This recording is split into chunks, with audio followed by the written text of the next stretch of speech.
What we did today is we put a SoundSpeed exhaust on this Cooper SR56. The exhaust is already installed. What I'm going to do is go over with you on some of the features of the differences between a stock exhaust and the SoundSpeed stainless system. The biggest difference you're going to see as far as performance and back pressure reduction is the fact that the tubing of the SoundSpeed exhaust is 63.5 millimeter diameter, whereas the Cooper S factory exhaust is 55 millimeters in diameter, so it's almost 10 millimeters bigger in diameter. That makes a big difference because now you've really reduced back pressure on the car. It uses all the original same mounting hardware and brackets, which is unique to this type of exhaust. It's a straight through resonated design. It has adjustable rear hangers, which gives you the feature of being able to raise or lower the exhaust depending on the vehicle's needs. There's a junction right here so you can replace rear muffler or center resonator.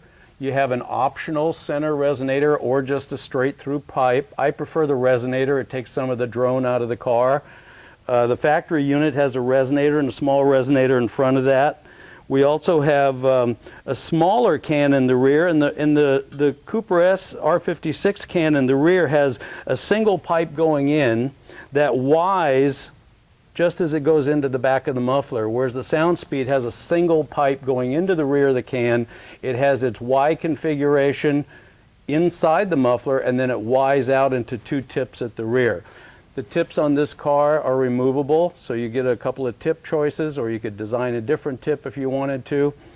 On the SoundSpeed exhaust, you're going to notice it has the same type of coupler as the factory has at the front. It's a flex coupler right up here, so you get some movement from the engine because obviously the engine moves.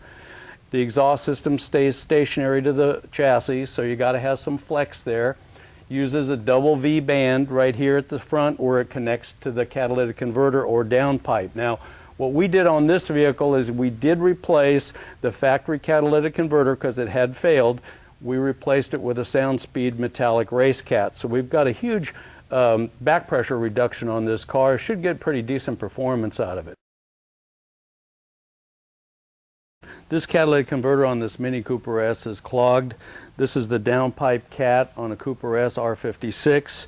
And just to show you what it looks like, we're going to cut the thing open and we're going to be able to see what happened to it on the inside. So give me a few minutes, we're going to cut this down.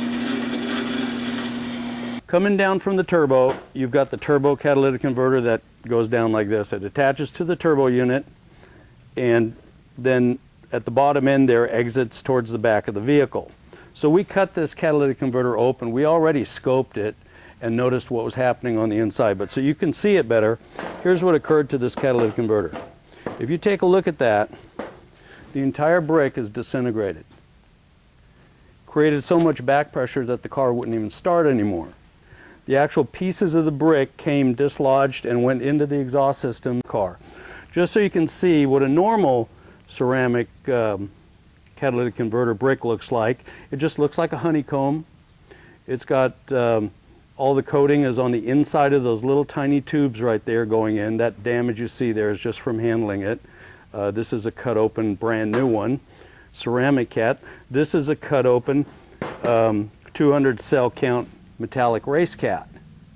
And if you look at that, you can see the holes are much larger.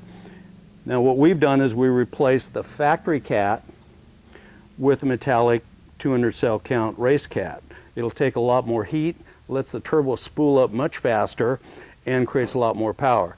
Because getting the turbo to spool up faster gives you a lot more acceleration, gives you more bottom end power without doing any modifications to the actual turbo itself. Now if you add a tune to it, you'll have that much more power.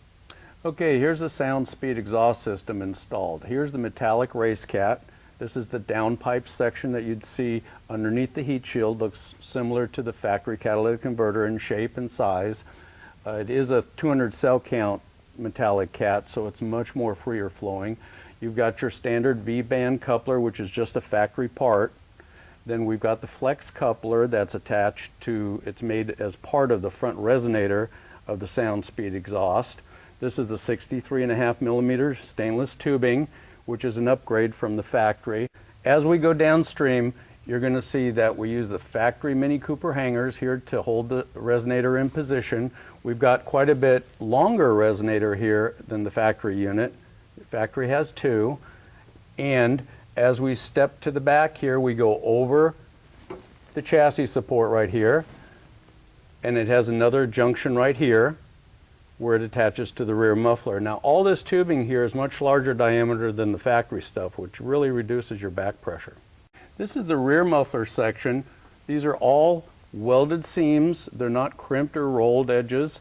It's all stainless packing inside around a resonated tube with rock wool packing material inside there. It's a good sound deadener that doesn't deteriorate.